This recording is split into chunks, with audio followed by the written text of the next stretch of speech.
Baik, selamat malam teman-teman. Jadi hari ini saya mau mengetes modul solder yang ini yang saya jual di Shopee. Modul solder D12 auto slip. Dan mungkin sekalian saya jelaskan sedikit bagaimana proses pemasangannya, dan juga mungkin jelaskan sedikit kendala-kendala yang sering teman-teman alami ketika memasang modul solder ini.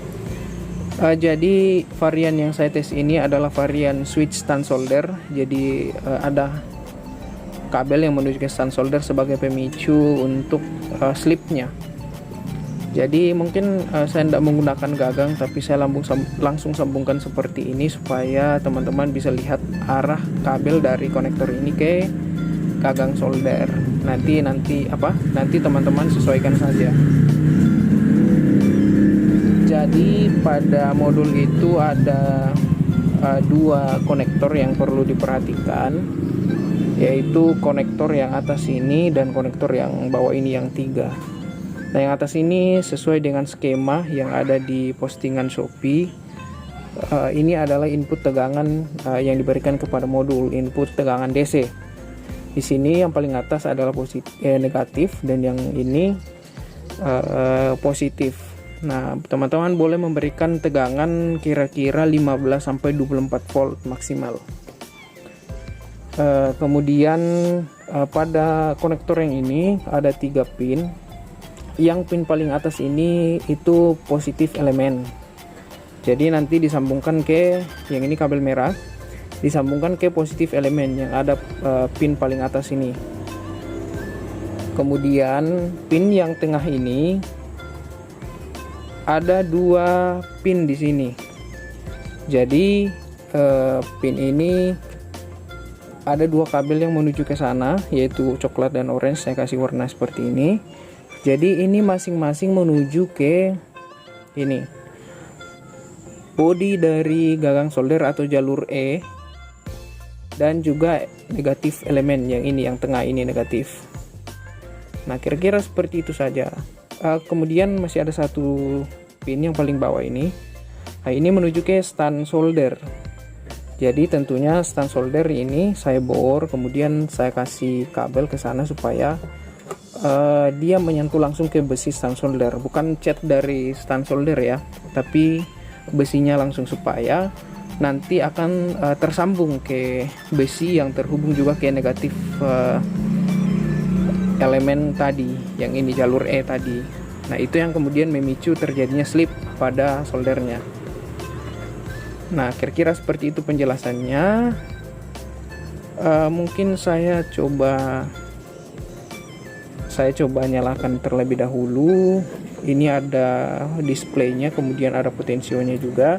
PSU nya yang saya gunakan saat ini kira-kira 19 volt, seperti pada charger laptop pada umumnya, karena lebih mudah mendapatkan cas laptop dengan harga yang murah di pasaran yang bekas. Nah, ini ketika gagang solder itu menyentuh stand solder yang terhubung juga ke modul, maka ketika pertama kali dinyalakan dia itu langsung slip.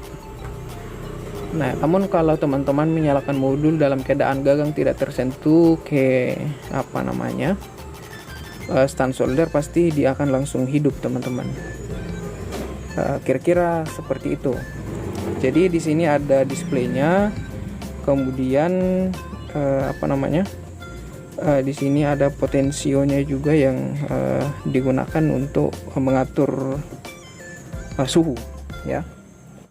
Nah, di sini ada 2 lampu indikator ya yang saya kasih teman-teman. Ini untuk yang merah untuk indikator slip ya, sama ini.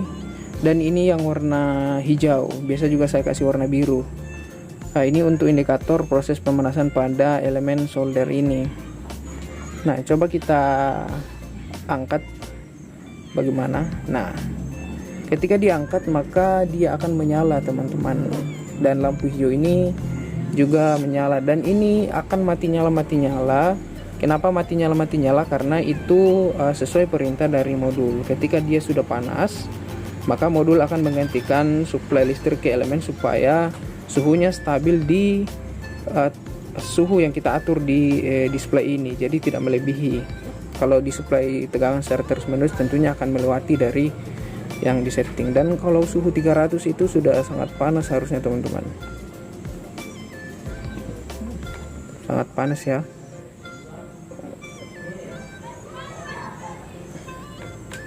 Ya ini ya, jadi di suhu 300 itu sudah sangat panas harusnya teman-teman. Ini saya tes. Nah, apalagi kalau di suhu 400-an dan ke atas lagi tentunya panas. Oh ya, ini belum saya ukur untuk tegangan yang input tegangan yang saya pakai tadi. Nah itu tegangannya kira-kira 18,5 ya, sebenarnya ini 19 cuma adaptornya kurang. Nah kemudian ada masalah lain yang biasa dialami, bagaimana kalau elemennya ini, elemen pada solder ini terbalik.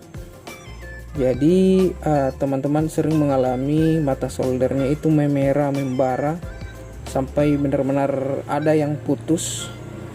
Jadi sebenarnya itu penyebabnya karena tertukarnya elemen ya, tertukarnya elemen positif dan negatif.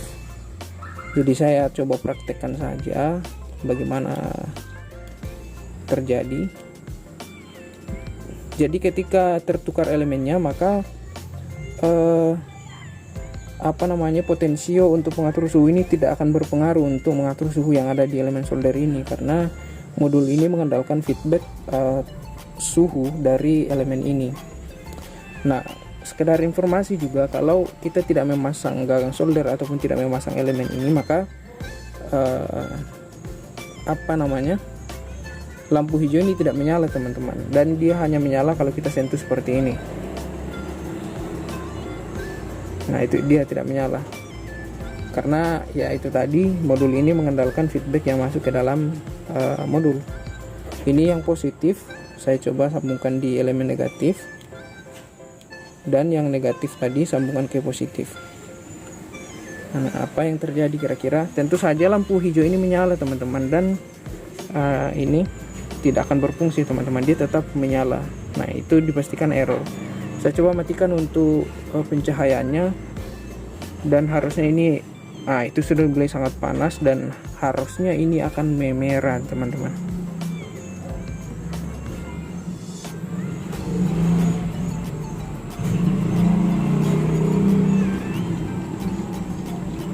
Nah itu